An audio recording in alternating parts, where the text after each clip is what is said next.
Many of us carry wounds from not being fully seen or held as children, and those early patterns can quietly shape how we relate, connect, and protect ourselves as adults.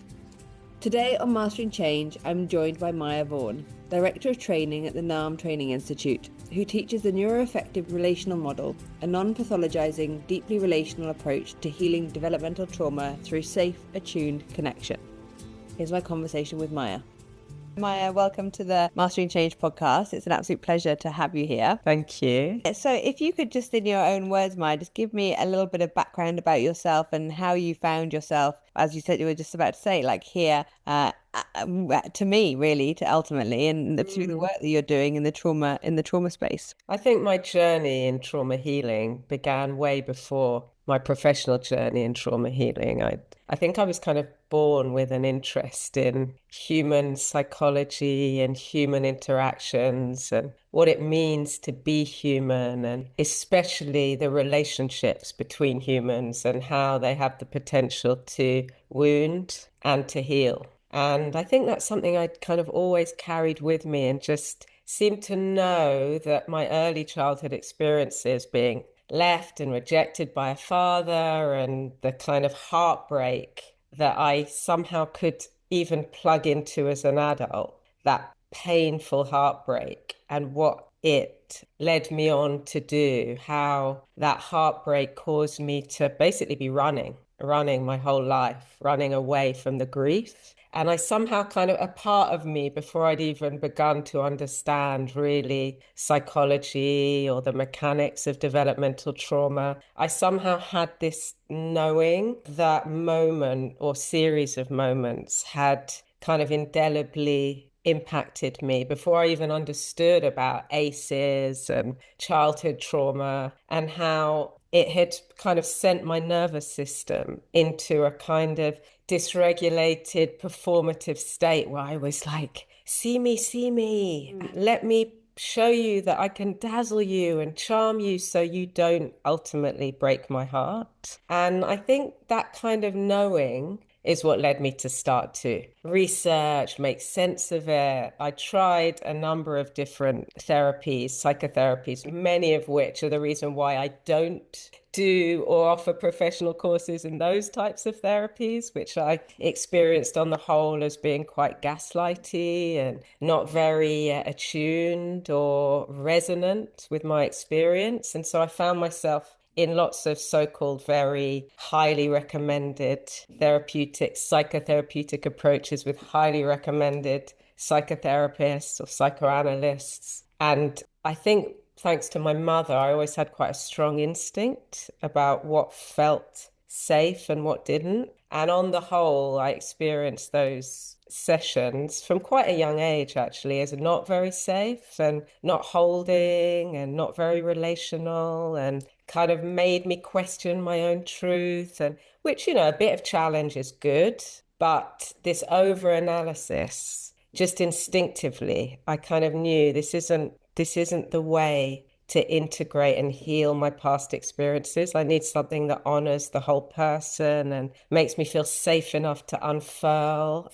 it, feel instinctively true to me, and coming into connection with myself. So I think, in a way, those missteps actually are what really led me to search for something that was much more profoundly relational and holding. And that led me to NARM. I'd already been working as an attachment specialist and as a relationship coach, which is, I didn't actually say what I did. I went straight into my trauma healing journey, didn't I? I just realized that. Shall I just pause here and just... Yeah. Say what it's absolutely fine. You can. Okay, so here and now, I'm a director of the Trauma Training Institute, which specializes in offering professional courses to mental health practitioners in NARM. It's a strange acronym. It stands for the NeuroAffective Relational Model. It was devised by the most profound and brilliant clinician called Dr. Lawrence Heller in the US I'll come back to that. So that's my current incarnation. I'm a director of the Institute, and I also work as a NARM therapist and a relationship coach. And I draw from emotionally focused couples therapy, which I've done lots of trainings in, and I draw from NARM, and I kind of combine them in my work with individuals and couples with this attachment lens and with this profoundly non-pathologizing relational approach. So that's what I do. I segued out back to yeah.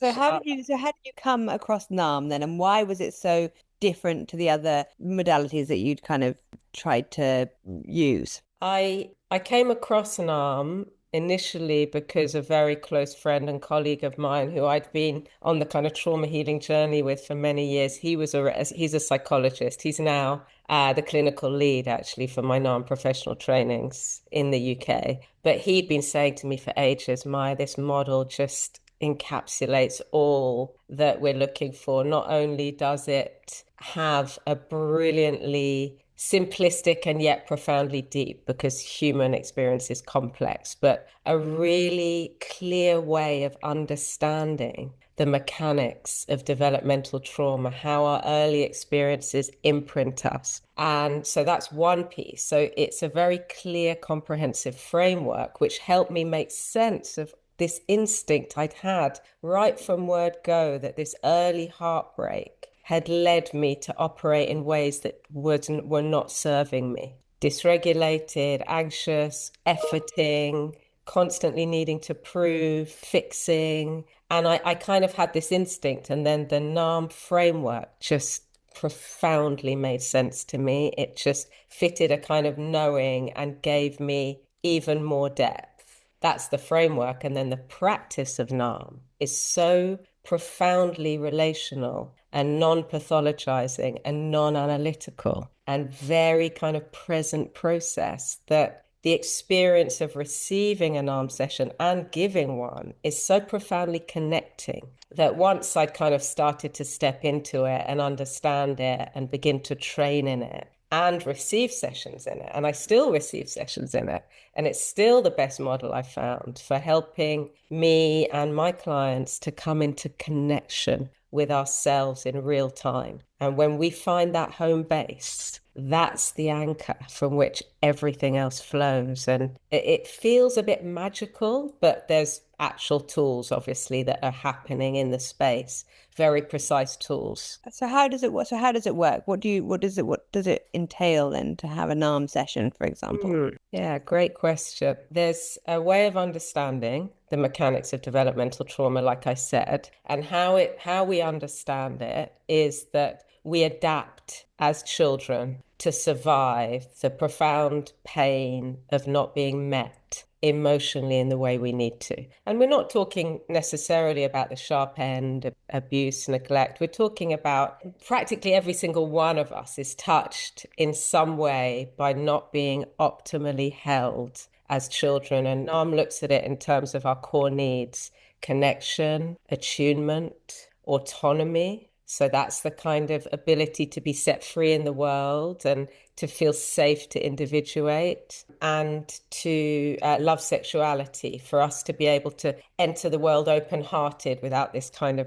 conflict. So we understand those emotional core needs, and we have a way of observing the patterns that clients might fall into, depending on where the rupture took place in their lives, at what stage in their developmental journey, the type of rupture. So that's the kind of theory. So we've got constantly in our minds as practitioners a kind of sense of what survival pattern our clients might be wrestling with that gets in the way of them connecting to themselves and living with what we call full aliveness. So that's the theory. But the practice is creating a very relational, attuned, non-pathologizing space between the therapist and the client, i.e., kind of offering in the space those core emotional needs that may not have been met. So it's a kind of corrective experience energetically in the therapeutic space. And then the interventions are totally client-led So you start every NARM session with a question: what is it you most want for yourself? What would feel like a good result if you were to walk out of this session with me? Let's be ideal. Let's be imaginative.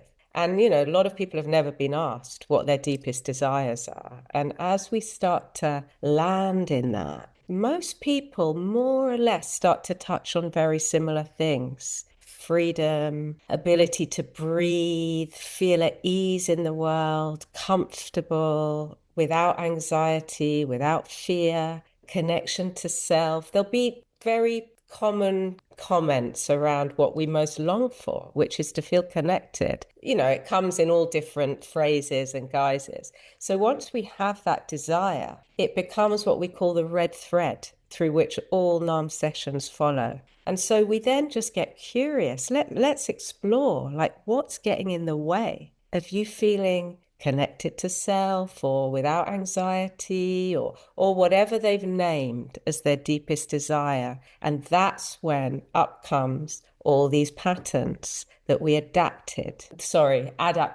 I should call, or what we call survival patterns, that we adapted to survive the pain of not being held by our caregivers. So that sounds really I completely understand it. And kind of so let's say I'm saying I don't want to feel anxious, and anxiety is a big issue for me, and you kind of relate that back to something, that the rupture that happened in my childhood, and then this survival pattern or the adaptation that's happened in my adult life.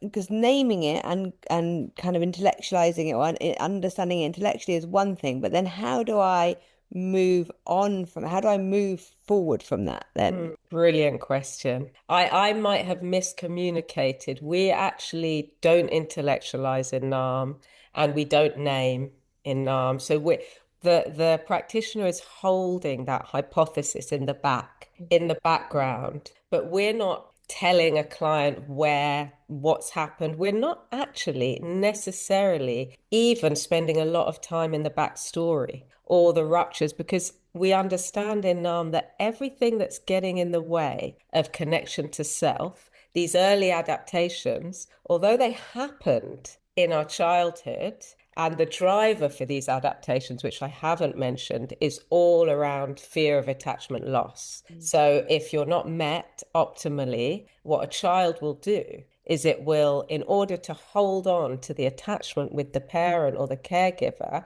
in order to survive, they will turn on themselves and they will disconnect from their own authenticity, whether it's their need for attunement, to feel safe, individuation. So yeah, those are the mechanics of it. But we're not analyzing that or even naming it in a NARM session. All we are doing is inviting a client to tune into what they most long for themselves, and then we get curious. What's getting in the way? And we don't dig. We just let things emerge. And what will invariably happen is, in our inquiry, and as the practitioner, we're like a still pond, just reflecting what we're seeing. So if I were to ask you, Araminta, what is it you most long for yourself?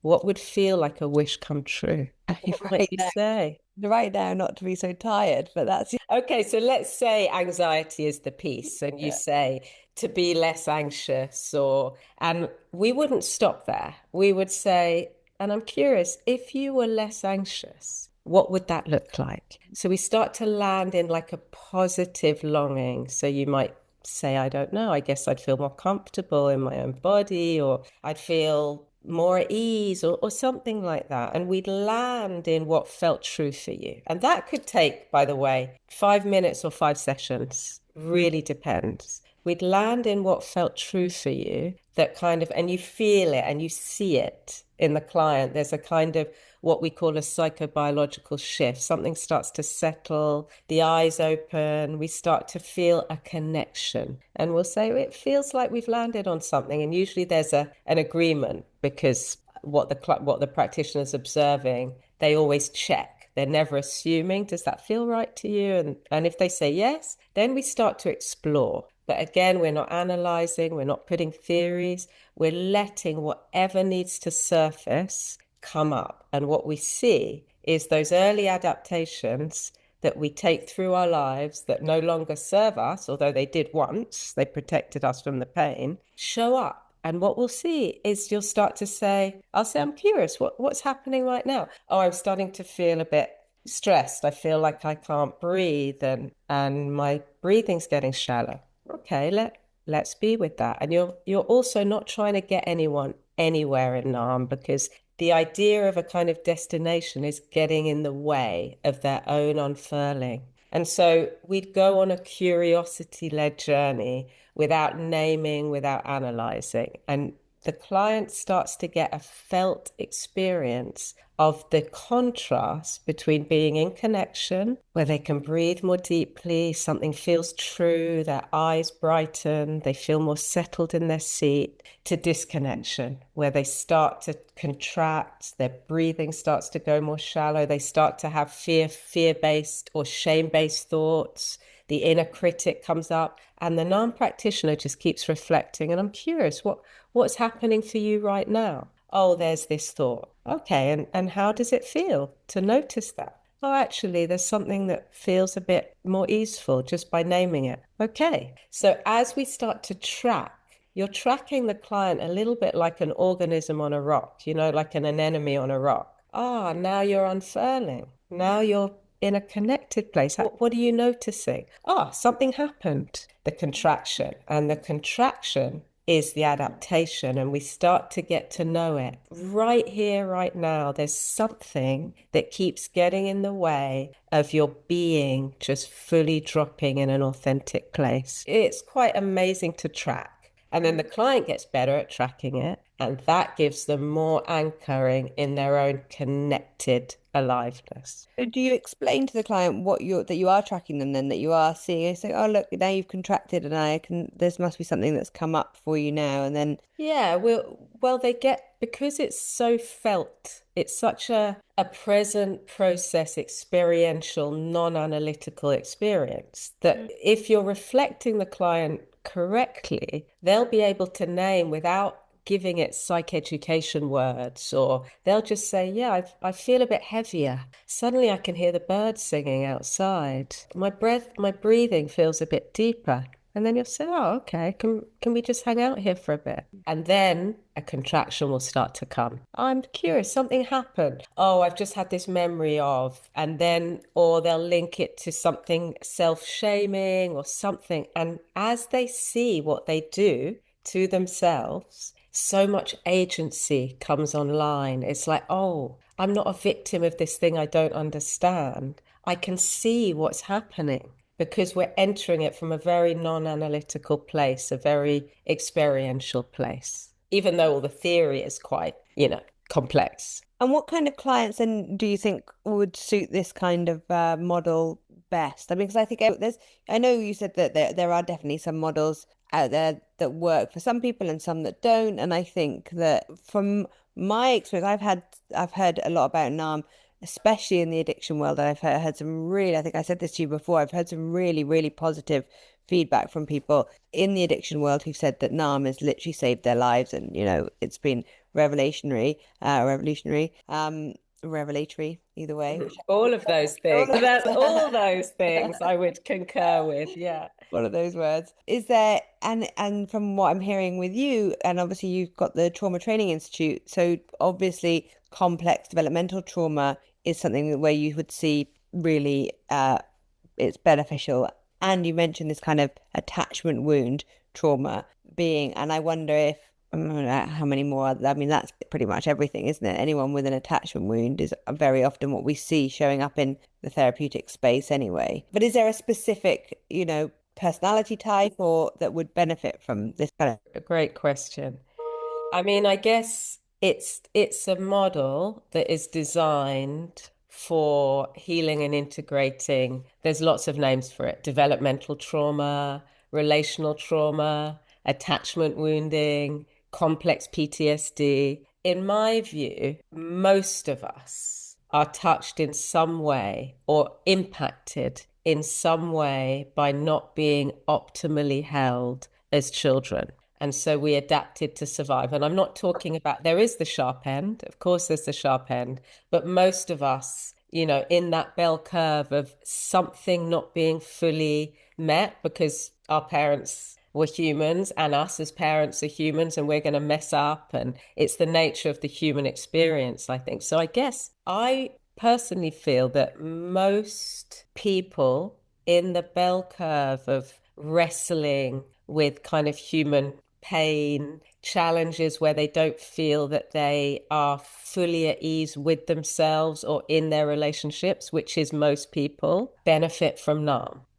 In terms of like the more classic trauma, developmental trauma versus shock trauma, PTSD versus complex PTSD, NARM is not designed for working with shock trauma. There's other much better approaches like somatic experiencing or more body-based, bottom-up experiences, because with shock trauma, it's going into the part of the amygdala that, is not about distorted identity. It's not about heartbreak. It's about shock into the system. And the body-based approaches work really well for that. But any trauma that is relational in its essence, that is at its core, has some kind of attachment wounding or injury, whether it's sharp neglect or whether it's simply not being quite tended to in the way we need as children, NARM has a huge potential to heal and integrate the ways in which we adapted to survive and free us to live more in connection with self and experience more nervous system regulation, more healthy attachment, more freedom to just be our authentic selves without that adaptation that says it's not safe to be authentic because when you were dominated or told how to be or pressured to be something that in order to keep that attachment with your caregiver, you foreclosed your own authenticity in order to hold on to that attachment. And we see that a lot in the client work, that when someone's wrestling with that particular survival pattern, they're naming what they most want, they're naming their authentic wish, and very quickly a despair will follow. It's not possible. Suddenly I feel numb. Suddenly I can't think clearly. They get a bit misty or a bit resistant, and you see it right here as adults. You can trace, there was something very unsafe about staying in touch with your authentic self. So you kind of foreclosed it or disconnected from it. So when authenticity and connection is invited, it can feel very unsafe. And you see that show up and you hold it. So tell me a bit about emotional focused couples therapy and how that kind of interlinks with the work that you do with NARM in your training. Yeah. Well, I by the way, I don't teach the NARM professional training courses. I have a faculty that teaches it, a psychotherapist, psychologist, and I don't teach EFT either, but I've done lots of training in it and I bring it into my work with couples. They're really compatible in they're both present process. They're not about analyzing or offering much psych education, although it can come into the work and it can feel useful. But with couples, when you're using EFT, emotionally focused couples therapy, the emotions are the kind of driver in the room. So you're not getting lost in content. You're just like NARM, you're reflecting what you're witnessing, what I call the emotional music. So you bring the emotion into the room, and that becomes the kind of fuel for the couple to understand each other more deeply. Because when we stay with the content, we're not dropping into the vulnerable emotions that are driving the reactive cycle that couples get stuck in. So it has similar flavors, but I tend to use EFT with couples and NARM with individuals. So that's interesting. So don't use NARM with couples, but you find them both of the models similar. And what I found really, so emotional, I don't know much about emotional focus therapy actually. And it's almost, I've had couples therapy a few times, but it's almost sounds the absolute opposite of the emotional of the couples therapy I had, which was, as always in a couples therapy session, like you bring in something that's happened that's emotionally charged into the session, and more often than not the therapists that I've worked with have always wanted to kind of move away from that and be like, that's not important, that kind of is not important, you know. And so it sounds like emotional focused couples therapy is like focusing on the emotional charge that creates whatever the issue, the problem, the rupture is. So how does that benefit the couple then, like by staying with that emotion, staying with that heightened emotion? Yeah, brilliant. Yeah. I mean, EFT has been statistically proven, I think, to be one of the most effective couples therapy models there is. And it draws actually from similar sources to NARM in that attachment theory is one of the main kind of bedrocks of both of them. So how does it benefit couples? Well, what we understand is what's really driving what we call the distress cycle, the chain reaction. Something happens that triggers one partner. They have a felt sense inside of them.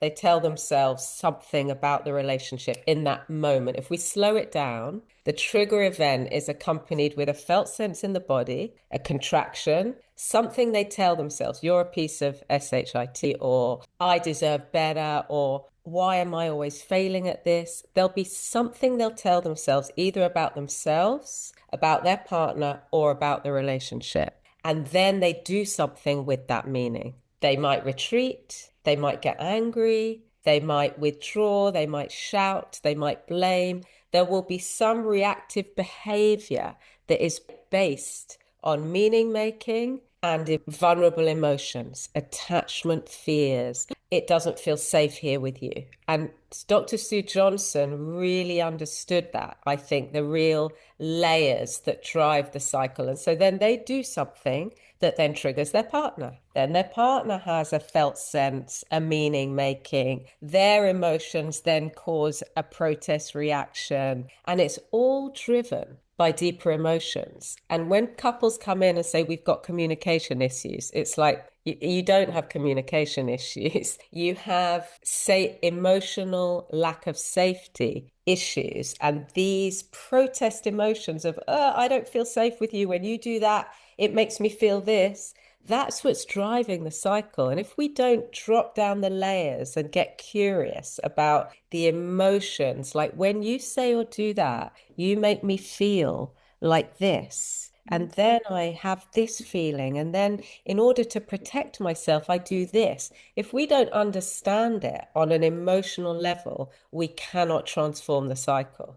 If we just stay with the content or we move away from it, we're not going to transform anything. And so we have to bring that emotion into the room because then the other partner will go, oh, wow. So when I leave the room because I'm feeling engulfed and stressed and feel like I can't do this or I'm failing at this or you're too much, that makes you feel like this. Then you feel left alone and abandoned. And then you tell yourself this and then you do this. Oh my gosh, that's where you want to get them to, where they can have understanding and compassion. And if we don't stay with the emotion, the whole fuel of the distress is being missed. Okay, that makes really good sense. So therefore, so it's not.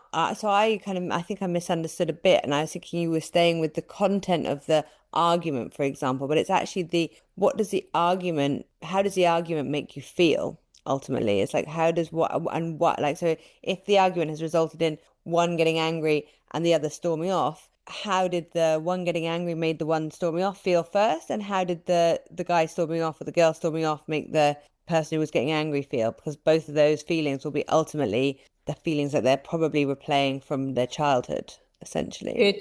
Could be childhood, or it could just, often, if you've had difficult childhood experiences, you're likely to be more reactive because that kind of internal safety is maybe a bit less. But it may also just be we're all looking to feel safe in our attachment relationships. It's a basic human longing. And so if our partners are doing something that we interpret as not feeling safe, feeling left out in the cold or not understood or not see all those emotional needs that we need as children, we also need as adults. And when we feel they're not being met in our relationships, we protest. And what does that protest behavior look like? Oh, he slams a door. She goes quiet. And exactly what you said, when she goes quiet or he slams the door, how does it make the other one feel? What do they tell themselves? So, we absolutely bring the charge conflict into the room, but we don't stay in the content. We go beneath it and we try to understand the feelings underneath the content. And that's where the transformation happens, because once the other feels compassion, because you can feel you can't feel compassion for someone just saying whatever, like the content part of it, but actually you can feel compassion for someone saying, you know, I felt really sad when you left because I was alone. I felt alone, or I felt abandoned, or I felt whatever it was. Then people can start to feel compassion. When you get seen by the other through compassionate eyes, well, you get seen, full stop, right? I think that's the point. You've named it. That's exactly the transformation. As we start to drop down the layers together and you hold the space and the other one starts to realize their partner's not. I mean, of course, there are some cases where you've got personality disorders and you've got really problematic behaviors. But on the whole, in the average bell curve, as we start to name these emotions and we kind of elicit more vulnerable expressions, like when you didn't take the garbage out, it made me feel like you don't care about me because I'd asked you to do it so many times. And when you didn't, I thought, you actually don't really value me. And if you don't really value me, does that mean one day you could just get up and walk away? So exactly that. As you start to get each partner to name the layers, it generates compassion and understanding. And we start to realize they're not leaving the room because they're whatever, bleep. They're leaving the room because in that moment they feel, oh no, I can never get it right. I'm always failing. I'm just going to try and protect myself. And up until that point, the other partners thought they leave the room because they don't give an HIT. So all the assumptions start to melt. And we use the charged conflict as the material for dropping down the layers. Makes a lot of sense. Yeah. Well, you know, I think so. These two models, of all the models that you've ever worked with, these two are the models that you have seen the most transformation, both in yourself and in clients that you've worked with then. Definitely. I mean, I've only worked with, I mean, my training is quite, you know, in terms of what I've experienced as a client and as a human in the world, I've experienced a vast array of modalities. In terms of my own work, I sought after the models that spoke to me. So it's not like I've trained in many different models, but I can absolutely see in real time every day people genuinely transforming, both in their relationships and in the individual work, coming more into connection with themselves. So yeah, it's very rewarding work. And I trial it in my marriage. Sometimes I get stuck. I mean, my marriage is what brought me to the emotionally focused work, because I almost threw in the towel because I'd been in this conflict pattern with my husband for so many years and I couldn't see a way out. And all these approaches that look at the content or communication skills were not touching the sides. So I then had a kind of epiphany and I started to realize there's something underneath. And long story short, I started to educate myself, and that's what led me to relationship coaching and EFT. And it's been a game changer. I'm married 20 years and we're more deeply in love now and for the first few years, we were just butting heads because we didn't understand the deeper layers. That's amazing. And I think, you know, even just listening to just you talk now, I could really see how, you know, as I said, I've had various attempts at couples therapy, and I'm really lucky, I guess, that I live and breathe this world. But I think being in a relationship with someone is the hardest, you know, for people with attachment trauma, it's the hardest thing to do, but it's also where we'll get the most healing, you know, because it is where we will relearn we will rewire those neural pathways. And it is also where we feel safest, really, to bring up those kind of